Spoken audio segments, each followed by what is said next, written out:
Mga kabengers, tara, samahan niyo muna ako dito sa pinuntahan kong appointment ko, di ba mga kabengers ko? At syempre, eto sa building na to, sabi ko, ilibot ko nga muna ng konti. Diba? And then syempre, habang ako'y nakasakay sa bus, di ba? So, iniispitan ko na yung mga paligid ko, di ba?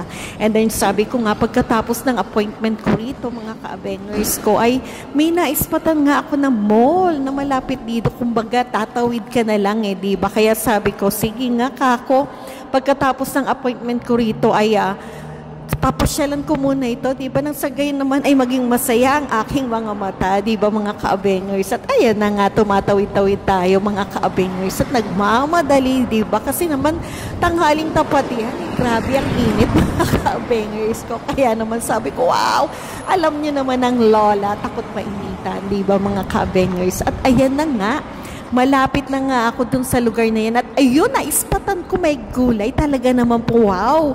Ang bababa ng presyo niya, ha? Diba? And then makikita niyo naman sa kanyang mga signage o yung mga ano niya ay talaga naman po naka-red. Ibig sabihin, diba, na talagang totally bagsak ang presyo niya. Imagine mo, 50% to 70% off, di ba? Kaya ayan, sabi ko pasukin ko nga to at tingnan ko nga kung ano ba yung mga nasa loob nito mga kaabengers.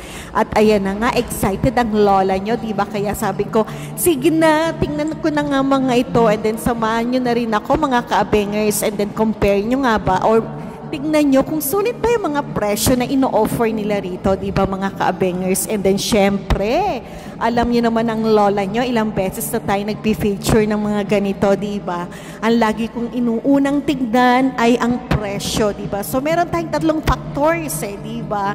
Na kino-consider natin dito sa ating pagbili ng ating damit. Sa akin yun, na opinion ko yun, di ba? Syempre, number one, ang price, kung affordable ba, and then kung talagang sulit na sulit to, na okay, sige, gustong-gusto mo, di ba? And then number two, yun nga ay yung kanyang texture, di ba? Yung material ba niya, yung fabric ba niya ay okay na okay, di ba? And then akma ba ito sa panahon, di ba mga kabengers, di ba?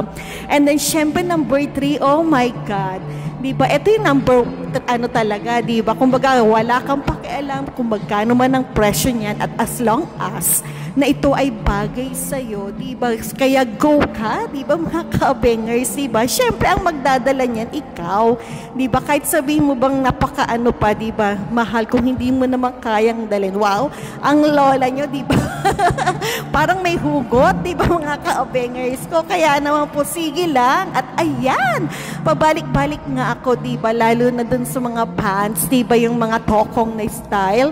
Dahil nga, siyempre, somewhere dito, mga kabengers, ay malaking bagay yan, di ba mga kabengers, pwedeng pambahay mo o kaya pag mamamalengke ka or pupunta ka sa park, di ba? So ito yung mga usually mga sinusuot natin, di ba mga kabengers? And then yung mga 70% off naman, ito yung mga out of season, di ba? Kaya naman po sabi ko yung sa season na winter na talagang yon, bagsak presyo talaga. Kaya naman sabi ko, sige, wow, preparation na rin para sa nalalapit na winter, diba?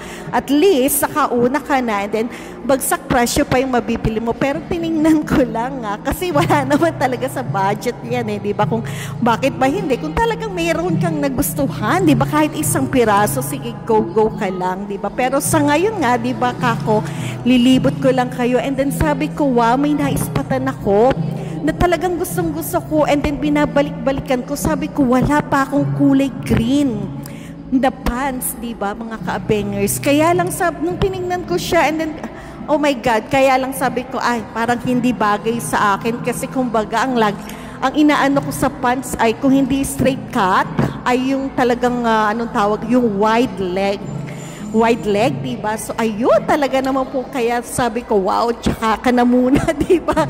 Hayaan ko na lang munang busugin ang aking mata. Kaya naman po, sige lang, go lang ang lola nyo sa pag-ikot, diba? So, sundan nyo na lang ako kung saan pa ako susunod, diba, mga kabengers?